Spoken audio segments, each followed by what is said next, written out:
Okay, Ronald, ito talaga problema natin dun sa pagpapahold ng accountable sa ating mga opisyal ay parang medyo nalimitado na ngayon dahil sa ginawa ng ating Supreme Court. At 13 of our Supreme Court justices have now said wala na tong motion for reconsideration. Ano ba ibig sabihin nito para sa kaalaman ng ating mga viewers?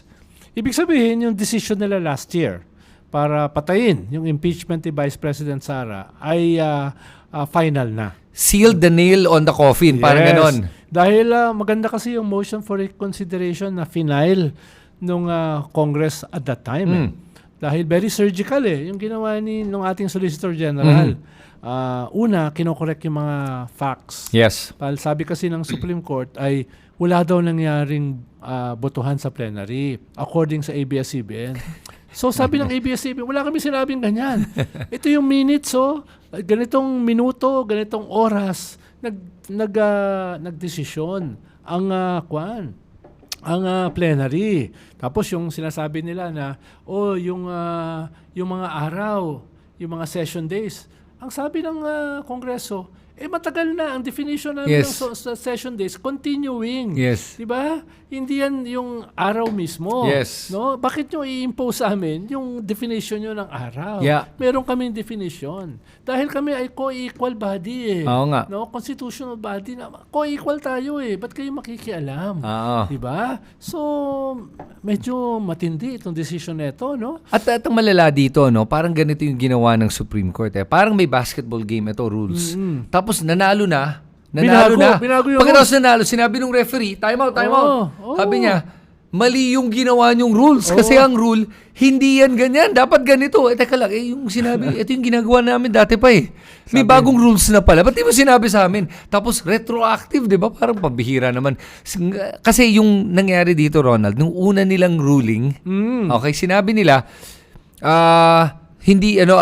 yes, you're within 10 session days. Pero, dapat kasi, inaksyonan nyo, bago kayo nag-adjourn. Yun ang sinabi nila. Tapos na-realize sila, teka lang, within 10 session days nga. So, pumasok pa rin. So, kaya ngayon ginawa nila, hindi na yun ang-session days. Calendar days dapat. Kaya, lumampas kayo sa session days. Yes. And dahil lumampas kayo, ngayon, ngayon dahil lumampas kayo, deemed initiated na daw yun. Yes. So, Sumakit ulo ko doon. Kinorek ng MR yung sinasabi Yung mga deficiencies nila. Yung factual basis. Yes. Hindi sinagot yun, Oo nga. Hindi sinagot yun, Yung factual basis nung kanilang pagtapon sa basura ng impeachment ni Vice President Sara. Ikalawa, ay nag-double down sila. Yun. Yung sinasabi kasi ng motion for consideration, yung role ng Congress is to impeach. Yeah. Yung role ng Senate ay To convict? To convict. Or to stand trial? Yun yung korte. Bakit yung pinapasa sa amin yung trabaho ng korte? Ang trabaho namin to impeach. At saka, bakit kayo nag-i-impose ng rules sa amin? Yes. No? Internal yan Co-equal branch of government tayo. Yes. At ang nakakagalit pa rito, itong mga justices ng Supreme Court are themselves impeachable people. Bakit nila babaguhin yung rules ng impeachment na sila mismo impeachable? Conflict of interest yun. Yes, totoo. Diba? Tapos mga basic rules ng Pinakikialaman korte. nila. Basic rules ng korte. O pagpalagay ng gumawa ka ng desisyon, dapat yung decision mo prospective, hindi retroactive. Diba? Ba't ginagawa mo retroactive ito? So, ang daming binayolate. Sabi nga ni Senate President Tito Soto, judicial overreach. No? Judicial legislation. Binabago mo yung konstitusyon. Dapat plebisito magbabago dyan. Totoo. Diba?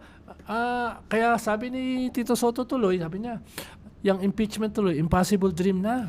Well, napakahalaga dahil yung impeachment lamang ang paraan to hold the highest officers of the land accountable. Okay. Ronald, I don't think naman it's impossible. Okay? Ako rin. Pero emphasis lang. Yes, To dramatize yung nangyari. Right. Pero, ang interesting sa ginawa ng Supreme Court para sa akin, unang-una, yun na nga, yung internal rules yan ng Kongreso. Hindi nga nila dapat pinapakialaman, hindi nyo dapat gawin yan. ito yung rules nyo, bakit nyo ginagawa ito? Rules namin to eh. Interpretasyon namin to eh. Bakit pinakikialaman nyo ang rules namin? So, yun ang isa. Pangalawa, yung nakita kong problema sa ginawa ng Supreme Court, ngayon, imagine mo umabot to sa, sabihin natin sa Kongreso pa lang, nagkaroon ng second impeachment. Kasi mukhang meron na. Mukhang may lalabas na. Oo, mukha. Anytime. Anytime, may lalabas na sa kay VP at kay President. Hindi pala February 6 ang deadline, no? Mukhang ngayon pwede na. Sige. So isipin mo to nag-file ulit. Yan na, may nag-file. Itong pwedeng gawin ngayon ng respondents, whether it's the VP or the President. I don't like that. Tatakbo ulit ako sa Supreme Court. Mali yung ginawa nila. Bigyan mo ako ng bagong interpretasyon ngayon. Correct. Sabihin ng Supreme Court naman, time out ulit tayo. Oh. Hindi na forthwith ulit. Pero ang nakakapagtaka, no? Itong ponente, si Marvic Leonen, nakialam pa doon sa substance. Na ito daw mga final laban sa Vice President ay hindi totoo.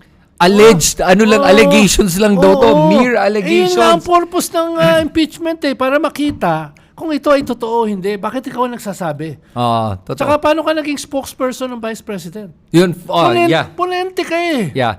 Diba? Dapat wala kang political opinions. Actually, kahit meron, don't say it out in public na lang siguro. Correct. Kasi it looks like tainted na nga yung decision nila based on their own biases. Now, naintindihan ko, Ronald, na lahat naman ng tao may bias. Pero sa akin, at least naman, try to be objective. At yung ganung statement, kung totoo, by the way, hindi ko alam kung totoo itong statement kasi nakita ko all over social media. Pero kung totoo to, shows na verbalize niya yung kanyang bias. Ibig sabihin nun, it's top of mind. Yes. Kumbaga, it's becoming the operative bias that led to this judgment or this ruling. At kung totoo yun, ay hahatulan siya ng kasaysayan. Iuukit ang kanyang pangalan sa kasaysayan. No, itong injustice na ito, kung totoo yun. Dahil tayo kasi, pwede tayong bias Hindi naman tayo justice of the Supreme Court. Yes. No? Tayo ay mga sampid lang dyan sa gilid. No? Kung ano mga sinasabi. Kaya pwede tayo maging bias. Pero justice ka ng Supreme Court Tapos ang ayoko din dito ay yung pamumulitika ng Supreme Court dito sa issue na to. Bakit? Kasi, tiga mo sinabi ni Leonen, again kung totoo to, kasi hindi ko pa ma-confirm kung totoo, pero mukhang totoo to. Sinabi niya, and I will read it, impeachment should never be abused to maintain the hegemonic dominance of greed by shaming those who occupy high government positions into preventing them into doing what they were sworn to do. May chip on his shoulder siya dahil na-impeach siya dati. No? Ayun. Nagkaroon ng impeachment sa laban sa kanya. Yun, tingin mo yung ba yun? May hugot hugot to? Tingin ko may isang ganong klaseng hugot. Bihira naman to. Pero, na-hurt yung inner child niya, ganun. Ibig sabihin, yung sinampasa yung kaso, katulad ng kaso ng Vice President, yung 120 million na inubos ng 11 days, yung notice of disallowance ng COA, ng 612 million. Yung testimony ni Las Cañas sa International Criminal Court laban sa Vice President. Lahat yan ay bias. Anong klase ka? At yung pagbabanta sa buhay ng Presidente, First Lady, and Speaker of the House, nobody... Publicly. Kaya nga sinasabi niya, by the way, in the statement sinabi din niya, na propaganda lang daw yan. Tapos sinishame yung Vice President. It's not yung Vice President na nag-shame sa sarili. Exactly. Diba? Ano ka ba? Kaya to si Leonen, sorry para sabihin, sa akin kasi ang dating nung kanyang statement na sabihin niya na daw to, para lang ma-maintain ang hegemonic dominance of greed na itong mga tao kaya daw nila sinashame. Kahit ganun ang opinion mo, no? Bakit mo hahatulan ng isang co-equal body na yun ang dahilan nila? No? Meron ka bang katibayan? Oo nga, exactly. Diba? At saka para sa akin, ito lang yun Ito lang yung sa akin Bottom line for me, to simplify it, meron bang nagawang mali si Sara Duterte? At least, that enough para magkaroon ng impeachment trial. Meron ba? Meron. Kitang-kita natin, a normal person, kitang-kita with their own eyes, yung nag-livestream si Sara Duterte, na nagbabanta, na nagwawala, nagbanta sa buhay ng presidente. Meron ba na, just by eyeballing it, meron bang magdududa doon sa narinig nilang testimony ng DepEd officials sa sinasabi na nakakuha sila ng 50,000 pesos per DepEd executive, bribe monthly. Oh.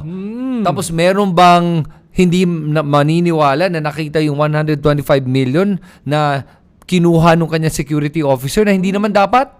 Di withdraw 125 million? At saka mismo si Las Cañas, yung alleged head ng Davao Death Squad, siya mismo umamin. Ang reyna ng Tokhang, si Vice President Sara. Ayun, yun na nga eh. Tapos yun, kinuha ng ICC. So sinasabi ni Marvick, kung totoo yung kanya mga sinasabi, na yan ay puro mga kwan lang, propaganda lamang. No? Ibig sabihin, pati ICC, no, ay ganun, propagandista. Laban sa mga Duterte. Di ba? So, di ba, mag-ayos ka. Kung tama yung mga statement na yan, ha? Oo nga. Huwag ka makialam dyan. Hindi mo trabaho yan. Yun, hindi. Kaya nga sa akin nakikita ko dito. Kaya ang mga Duterte ay ganito kumilos. Kasi nga nakikita ko, with impunity. Yes. Kumikilos sila with impunity. Because makikita na dinedepensahan sila ng Supreme Court yung kanilang impunity. No? Kaya baka pag manalo yan si Sara, no, ay baka ang gawin niyang susunod na tokhang, no, political tokhang. Oo. No, kaya Chris, may plano na ako. Baka kailangan mong magkaroon ng exit plan, no? Dahil ikaw, ako mahal na mahal ko yan eh, si Vice President Sara. No? Ngayon palag, Ronald, talaga. Ngayon palag, mahal mo na. Talagang respetado ko yan. Walang masamang ginawa yan. No? Matino yan. Wala yan. Ito si Las Cañas talaga, oh. pero Ronald, sa akin, nakikita mo dito kaya talaga tama yung pagpapadala kay Tatay Digong sa ICC. Kasi mukhang hindi kaya ng ating korte. At ayaw. Sinishame daw eh. Yun na nga, tignan mo. Ito palang ang liit na high bagay. government officials. Tignan mo to, Ronald. Para sa akin, ito yung nakita ko dito. Kasi nga, hindi nga dinaan sa korte. Pero gustong hatulan ng ating legislative branch, pinapapigil ng Supreme Court. Alam nilang, teka, paano natin to gagawin? Wala tayong hawak dito. Gawa natin ang paraan. Kasi may grave abuse of discretion. Sino ba talaga ang nag-grave abuse of discretion dito? Mukhang ang Supreme Court ang nag-grave abuse of discretion. Impeachable officers kayo eh. Huwag na kayong makialam sa rules of impeachment na pwedeng gamitin sa inyo. Pero Ronald, hindi ko maintindihan yun eh. Hindi mo kailangan maging matalino katulad ni Marcoleta at ni Robin Hood Padilla, no? Para maunawaan anong ibig sabihin nito. Pero Ronald, sa akin anong ang pwede nating gawin ngayon? Kasi nga parang natatakot talaga ako na dito sa impeachment na darating, kung matuloy man lang tong trial, hindi ko alam kung matutuloy ito, pero kung matuloy ito, ang kinatatakutan ko ay bigla na lang tatakbo na naman to sa Supreme Court. Tapos matitigil itong lahat ng punto ng trial ay maititigil dahil sabi ng Supreme Court, teka lang, senators, tama ba yung procedure nyo? Hindi dapat ganyan yan. Hindi dapat yung isang session nyo ay dapat calendar day. O baka biglang baguhin nila. Hindi. Para sa trial, kailangan hindi calendar day naman. Sabi nga lang, paano yun? Sabi nga ni Laila de Lima last year, no, nung lumabas yung decision na yung Supreme Court, pwedeng i-impeach sila. Theoretically, pwede yun. Of course, mahirap yun, no? I-impeach yung mga Supreme Court. Pero pag sumobra naman kayo, ang sabi kasi natin when the Supreme Court makes a mistake, the mistake becomes law. Diba? Well, as the last time I checked, demokrasya pa rin tayo eh. The last time I checked, may separation of powers. Ibig sabihin, theoretically, yung sinabi ni Laila de Lima last year ay posible. No? Pero kahit mahirap na ngayon yung impeachment because of these new laws. Pero Ronald, sa akin nakita ko din nangyari dito sa pangalawang ruling nila. Nag-backtrack din sila. Nag-backtrack sila dun sa due process. Dahil yung sa unang ruling sinabi nila na ang due process, ang ibig sabihin nun, kailangan makakuha ng kopya ng complaint yung respondent, in this case, VP Sara. At kailangan si VP Sara will be afforded the opportunity to attend a Committee on Justice hearing para depensahan ng sarili niya. Yun ang unang ruling nila. Dito sa pangalawa, nag-backtrack, kumambyo, nag-reverse. Sabi na, teka. Hindi na kailangan mag-attend si VP Sara ng Committee on Justice hearing. At hindi na rin siya kailangan makakuha ng kopya ng complaint. Tingin ko ginawa nila yun kasi na-realize nila yung ginawa nila ay patay pag ginawa natin to. Di magkakaroon ng pre-trial, trial.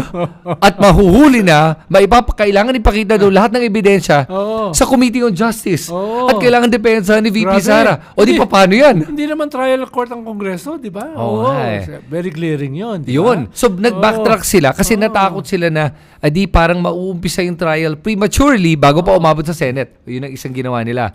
Pangalawang ginawa nila, sinabi nila dito sa due process. Sabi din nila na kahit na mawawalang life, liberty, or property, kailangan daw ang isang respondent ay mabigyan, ang mga impeachment proceedings ay dapat fair. Dapat fair daw at dapat tama yung proseso. Ang punto naman dito unang-una ay wala namang mawawalang life, liberty, or property, number one. Hindi criminal court ang Kongreso. Oo nga eh. Diba? Hindi naman siya criminal court. Saka hindi pagmamayari ni Sara Duterte ang vice presidency. Oo. At saka hindi lang yun. Fair nga itong prosesong to eh. Kaya nga magkakaroon ng trial. So, Ronald, sige, balik tayo doon sa issue ng yung mga hukom natin. Pwede bang, ano mangyayari kung sabihin natin biglang ikaw, pumunta ka ngayon sa Kongreso at nag-file ka ng impeachment for all 13 Supreme Court justices. Paano yan? Paano na tayo? Pwede ba yun? Pwede yun. O, ano mangyayari? Paano nga, imbis na magalsa ang mga tao, di daan sa proseso. Imbis na totally magalit ang tao, yung outrage nila ay mag-out of bounds. No? Sabihin ng mga tao, Supreme Court, ganyan? No? Anong gagawin natin dyan? Baka yung iba matempt na mag-alsa. Diba? So, ang pinakamagandang proseso, idaan sa constitutional framework. At yung constitutional framework, kasama doon ang impeachment. Dahil parang sineryoso nila na maging Diyos ng Gods of Father Faura. Yun na nga eh. Diba? Sineryoso nila yung ganong klaseng sige. no? So, sinasabi ko lang, theoretically, pwede yon. At Okay. sinadjust na yon ni Congressman Laila de Lima last year. This is a possible track. Sige. Para naman, isipin nyo, napaka-invincible nyo naman. Isipin nyo na napaka-untouchable nyo naman. Parang paramdam lang. Okay. Diba? Paramdam lang. Parang yung persona na nagrata. Paramdam lang na this is an option. Okay, sige. So, two things ang naisip ko nung binanggit mo yun. Unang-una kasi, kaya matapang ang mga Supreme Court justices natin na gumawa ng ganito ka blatantly wrong decisions na sila mismo hindi nga naman panindigan. Lalo na 12 sa kanila, appointee ni Digong. Wala ka naman sinasabi na yun ang rason kung bakit ito ginawa. Wala. Sinasabi Pero, mo lang na nagkataon. Nagkataon. At sana naman ay patunayan nila na walang impluensya yun. Sige. Ito, sabihin ko sa'yo. Nung nakita ko yung press con na in-announce sila to, yung mismo spokesperson nila nahihirapan sagutin yung mga tanong ng mga reporters. Ang babait nga ng mga reporters, medyo hindi nga medyo matalas yung kanilang mga tanong medyo mabait pa nga pero nahirapan na sumagot Hindi niya madepensahan yung decision number one. Number two, kung sabihin nating in-impeach all 13 Supreme Court justices, 13 kasi yung dalawa nag-abstain at nag-absent. Yung 13 in-impeach. Di pwedeng mangyari dito ay palitan. 'Di ba? Pwede mag-appoint agad ng bago. Yes. Alam mo, that sounds like a good idea. Pero ang tanong natin dito ay mabilis bang mapatunayan na merong grave abuse of discretion o kaya judicial overreach? Actually, mabilis Dahil kitang-kita mo it's about numbers. At saka, hindi nga. True. It's about numbers. Totoo. At saka impeachment is not only a legal process, it's a political process. And Congress has the numbers. Yes. And right now, mukhang Senate has the numbers. Yeah. Dahil meron kang majority na 15, so isang boto na lang. Biglang Two-thirds na yan. napaisip ako. Congress, Senate. Kaya wag naman kayo masyadong isipin nyo na untouchable kayo. Na lahat ng gawin nyo, kahit mali, ay magiging batas. Yun naman yung Kaya nga merong co-equal branches of government Kaya nga merong checks and balance theoretically. Pero knowing how our government is, our administration is, mukhang mababait sila kasi very non-confrontational. I-explore lang naman yung mga possibilities. Sa bagay. Hindi naman natin sinasabi ito mangyayari. Sa bagay. Okay. Pero na lang kung tayo presidente. Hindi, okay. Kasi, exactly.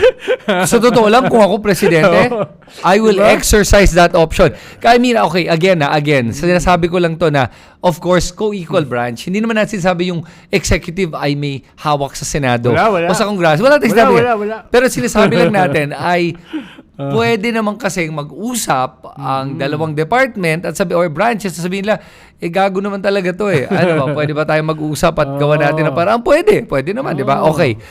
Kaya sa tingin ko, matapang ang ating Supreme Court gawin ang ginagawa nila dahil appointed sila at hindi nakikita yung mga mukha nila at yung mga pangalan nila in public on social media. At saka tingin nila untouchable sila eh. Tingin nila wala silang kinakatakutan. Sorry may pagka-entitled yung feeling nila Ganon, na parang diba? our word is final Yes. and mali kayong lahat because of my title. Kahit factually mali ang aming desisyon, desisyon namin yan. Ronald, I'm sorry, did you say kahit factually mali? Oh. Did you say, I'm sorry, did you say what I think you said? Or nabulol ka lang ba? Parang sleep. Freudian slip lang pala. Freudian Okay, slip. kala ko baka narinig ko. Hindi ko narinig ko. Parang yung tenga ko tumunog. Pero Ronald, yun nga yun eh. Yun ang problema natin ngayon. Kasi gumagawa sila ng logical fallacy na ginagamit nila ang kanilang titulo para sabihin na ang word namin ay word of God. Yes. Pambihira naman talaga. Hindi kayo elected, ha? Oo nga. Hindi kayo elected, ha? Appointed lang kayo. Parang, na kayo? Absolute. Yun na nga, may diba? pagka-absolute yung Parang dating nila. Absolute right of kings. Na hindi kami pwedeng magkamali. Kahit na oops, maling information pala yung nakuha namin sa mali yung pagtingin namin sa ABS na balita. I based my ruling on the wrong information pero hindi kami pwede magkamali. Mali pala yung bilang namin sa araw. Diba? Yung gano'n. Oo nga. Ayaw nilang tumanggap ng pagkakamali. Diba? Saka yung pagdagdag nga nila nung deemed initiated na basta lumampas ng 10 days o lumampas ng 3 days sa Committee on Justice, deemed initiated din. Siyempre, iba yung definition ng session day ng Kongreso at saka Senado.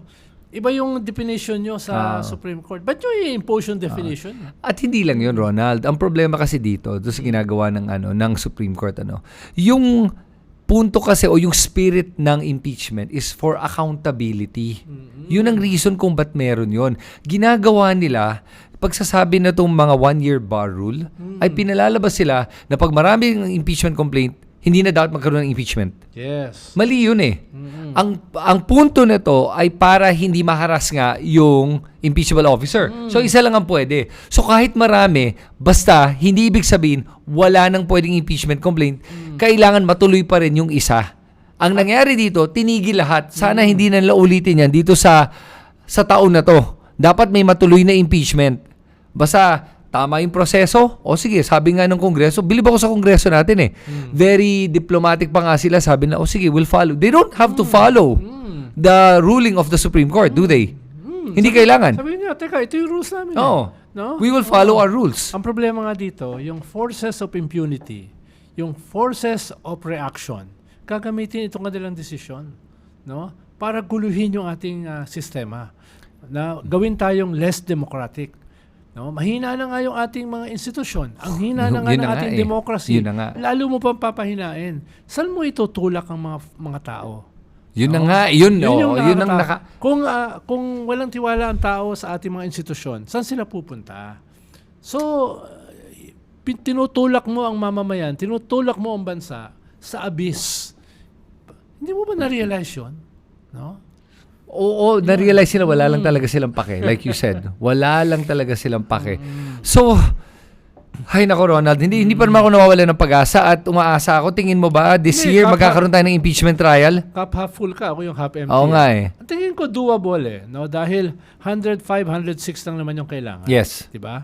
Out of more than 300. Tingin ko doable yon. Okay. Doable pa rin yon.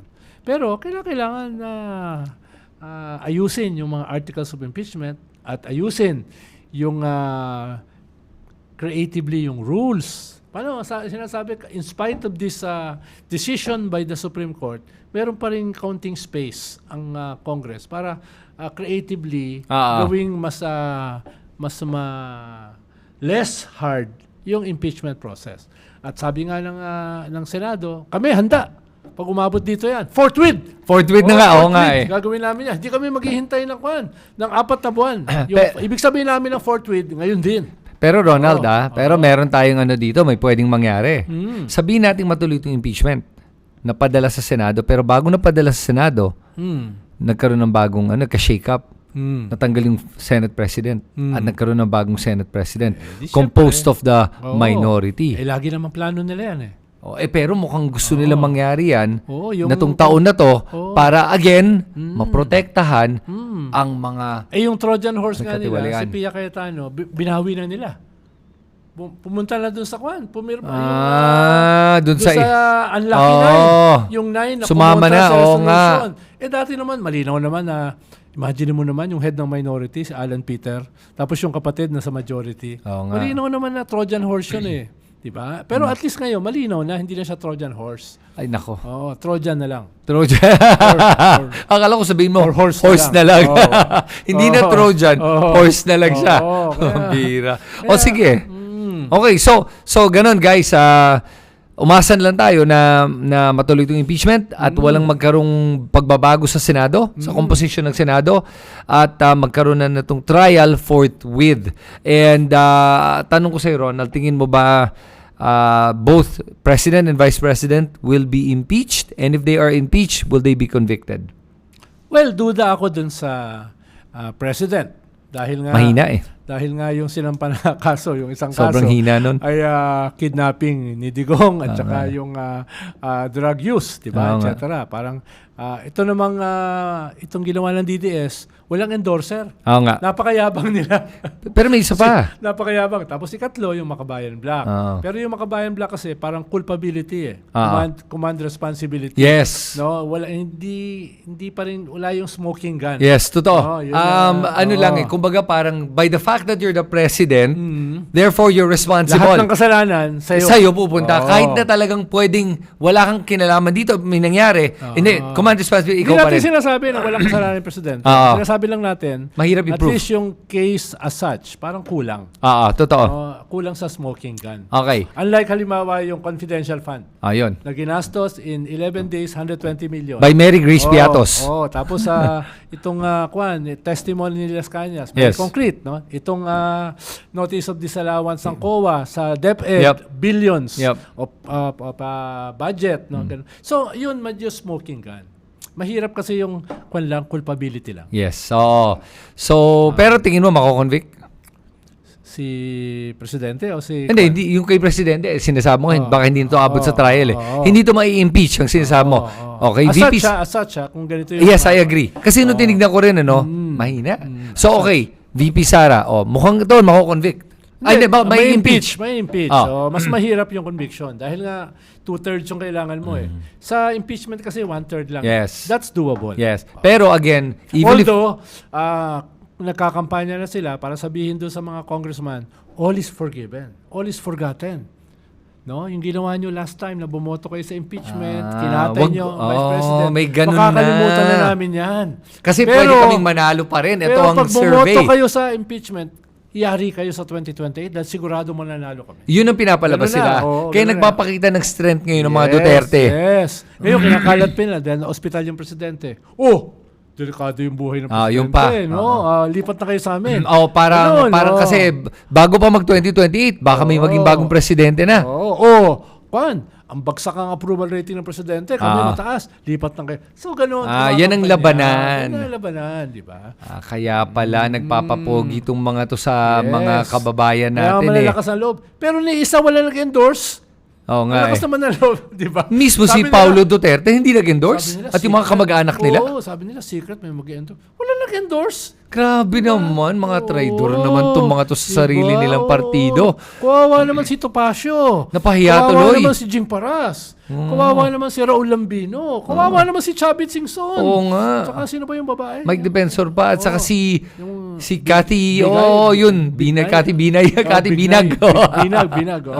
Oo. Diba? Okay. At sa ganon, Ronald, sige, umasa na lang tayo na sana nasa tamang pag-iisip ang ating Kongreso at ang ating Senado at wag natin itong gagawing issue At saka mamamayan.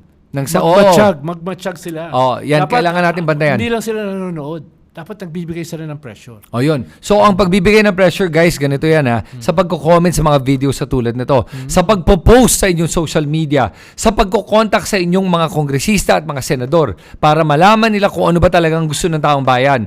Kailangan matuloy ang impeachment. Kailangan magkaroon ng mga accountability sa lahat ng mga corrupt, sa lahat ng mga abusado sa gobyerno, at sa lahat ng nagbabanta sa buhay ng mga kahit sino. Ganun lang kasimple yun. Sulat nyo lahat sa comment section sa ibaba. At as always, guys, please, ako palagi akong nakikiusap, Ronald. Subukan naman yung maging paid member naman kayo. Yan. Kasi alam mo, Ronald, yung aking computer, luma na. Naghahang. Ang hirap mag-edit, ang hirap mag-live stream. Kaya sana naman. Kawawa ka naman. Mag-pro-China kasi para marami kang pera. Uy, nako. Marami kang resources. Mag-pro-China ka na. Ang apelido mo naman, Tan. Pwede. Makakalusot ako, no? Nako, baka biglang one day, Ronald, biglang sumisigaw na ako ng... Lalo na, hindi ka tinatawag na pangit ni Robin Hood Padilla, di ba? O sige guys, so yun lang for today. Salamat ulit sa pagsunod nyo sa aming mga podcast ni Ronald, at dahil sa inyong mga pagsuporta, tuloy-tuloy pa tayo dito sa ating pagbabanat. Okay? Maraming pong salamat. Okay, ingat kayong lahat. Magkita tayo ulit.